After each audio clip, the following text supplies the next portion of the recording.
Hi viewers, welcome to my channel. இன்றைக்கி ஒரு டேஸ்டியான ரெசிபி செய்யலாம் வாங்க. இன்றைக்கி மட்டன் போட்டி குழம்பு செய்ய போகிறோம். அதற்கு தேவையான பொருட்கள்: போட்டி வந்து நம்ம நல்லா க்ளீன் பண்ணி எடுத்துக்கணும். அப்புறம் சுடு தண்ணி போட்டு நல்லா அதில் உள்ள அழுக்கெல்லாம் நல்லா எடுத்துட்டு இந்த மாதிரி சின்ன சின்ன பீசஸாக கட் பண்ணி சைடில் நல்லா வாஷ் பண்ணி வச்சுக்கலாம். 3 தக்காளி, 2 வெங்காயம், ஒரு 4 பச்சை மிளகா, கொத்தமல்லி, புதினா, இஞ்சி பூண்டு பேஸ்ட், அவ்வளோதான். நான் அதில் கொஞ்சம் சுடு தண்ணி போட்டு வச்சுக்கிறேன். இந்த மாதிரி போட்டுட்டு நல்லா கலக்கி விட்டுருங்க. அது ஓரளவுக்கு சுடு தண்ணியிலே இருக்கட்டும். சைடில் வந்து நம்ம மசாலா அரைச்சிக்கலாம். ஒரு 2 பத்த தேங்காய், ஒரு வெங்காயம் போட்டுட்டு நல்லா மெலிசாக அரைச்சிக்கோங்க இந்த மாதிரி. பிறகு ஒரு தக்காளி, நல்லா பெரிய தக்காளியாக பார்த்து ஒன்றும் பாதியமாக நம்ம அரைச்சிக்கலாம். இதுலேயே வந்து லவங்க, பட்டை, ஏலக்காய் சிறிதளவு போட்டு அதுவும் நல்லா ஒன்றும் பாதியமாக அரைச்சிக்கோங்க. இப்போ ஒரு குக்கர் பேன் எடுத்துக்கலாம்.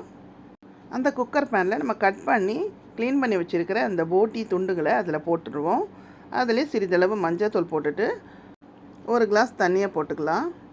போட்டுட்டு நல்லா மிக்ஸ் பண்ணிவிட்டு இந்த மாதிரி நல்லா கலக்கி விட்டுருங்க. அதை அந்த மஞ்சள் தூளும் தண்ணியும் நல்லா மிக்ஸ் ஆன உடனே நம்ம குக்கர் தட்டு மூடி நல்லா வேக வச்சுக்கலாம். வாங்க, ஒரு 5 விசில் வரட்டும். பிறகு நம்ம ஓப்பன் பண்ணி பார்க்கலாம். 5-6 விசில் வந்துருச்சு பாருங்கள். சூப்பராக வெந்துருச்சு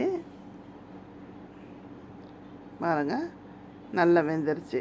இப்போ நம்ம என்ன பண்ணலாம், ஒரு சின்ன கடையில் வந்து தனியாக எடுத்து வச்சுக்கலாம். நல்லா வெந்துருச்சான்னு பாருங்கள். வேகலைன்னா மறுபடியும் ஒரு 2 விசில் வச்சிடலாம். எனக்கு நல்லாவே வெந்துருச்சு. ஸோ ஒரு கடையில் நான் எடுத்துக்கிறேன். இப்போ அதே குக்கர் பேனில் ஒரு 2 டேபிள் ஸ்பூன் அளவுக்கு நல்லெண்ணெயை விட்டுக்கிட்டு அதில் நான் கட் பண்ணி வச்சுருக்கிற பச்சை மிளகாவை போட்டுடலாம். ஒரு பெரிய வெங்காயம் வந்து நமக்கு சாப் பண்ணி அதுவும் நம்ம இதில் போட்டுப்போம். இது நல்லா வதக்கிக்கலாம். நல்லா வதங்கின உடனே ஒரு 2 டேபிள் ஸ்பூன் அளவுக்கு நம்ம இஞ்சி பூண்டு பேஸ்ட்டு போட்டுக்குவோம். போட்டுட்டு அதுவும் சேர்த்து நம்ம நல்லா வதக்கிக்கலாம். இந்த மாதிரி நல்லா வதக்கிக்கங்க.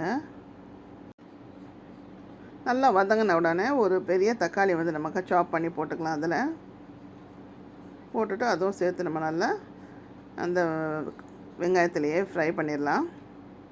நல்லா ஃப்ரை ஆன உடனே அந்த போட்டியை வந்து நம்ம இதில் போட்டுப்போம்.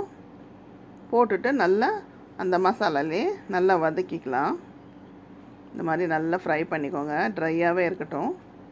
அந்த போட்டி தண்ணி வந்து நான் யூஸ் பண்ணலை, நான் சைடில் வச்சுட்டேன். உங்களுக்கு வேணும்னா அந்த தண்ணியை வந்து நீங்கள் இந்த மசாலாலே போட்டு நீங்கள் குக் பண்ணிடலாம். நான் அந்த தண்ணி வந்து தனியாக எடுத்து வச்சுட்டேன்.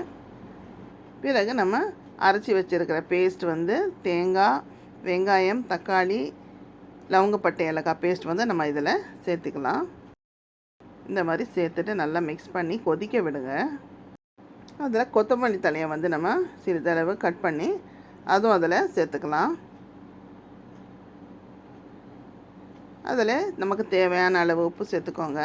ஒரு 2 டேபிள் ஸ்பூன் அளவுக்கு மிளகாத்தூள், ஒரு 2 டேபிள் ஸ்பூன் தனியாத்தூள், ஒரு 1/4 டேபிள் ஸ்பூன் கரம் மசாலா, சிறிதளவு மஞ்சத்தூள் சேர்த்துட்டு நல்லா மிக்ஸ் பண்ணி விடுங்க.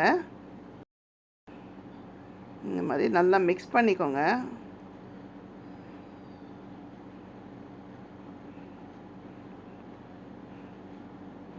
நல்லா மிக்ஸ் ஆன உடனே ஒரு சிறிதளவு நம்ம தண்ணியை விட்டு ஒரு 1/4 கிளாஸ் தண்ணி விட்டு நம்ம நல்லா வேக வச்சுக்கலாம். இன்னும் ஒரு 2-3 விசில் விட்டுடலாம். பாருங்கள், நல்லா சூப்பரான மட்டன் போட்டி குழம்பு ரெடி ஆயிடுச்சு. முடிஞ்சுது, அவ்வளோதான். நம்ம இப்போது சர்வ் பண்ண வேண்டியது தான். சுவையான டேஸ்டியான மட்டன் போட்டி குழம்பு நம்ம ரெடி பண்ணிட்டோம். இந்த ரெசிபி உங்களுக்கு பிடிச்சிருந்ததுன்னா இந்த வீடியோவை லைக் பண்ணுங்கள், ஷேர் பண்ணுங்கள், கமெண்ட் பண்ணுங்கள். மறக்காமல் பானுஸ் கிராண்ட் ஃபீஸ்ட் சேனலை சப்ஸ்கிரைப் பண்ணிடுங்க. அப்படியே பக்கத்தில் உள்ள பெல் ஐக்கான் பட்டனையும் ப்ரெஸ் பண்ணிடுங்க. தேங்க்யூ.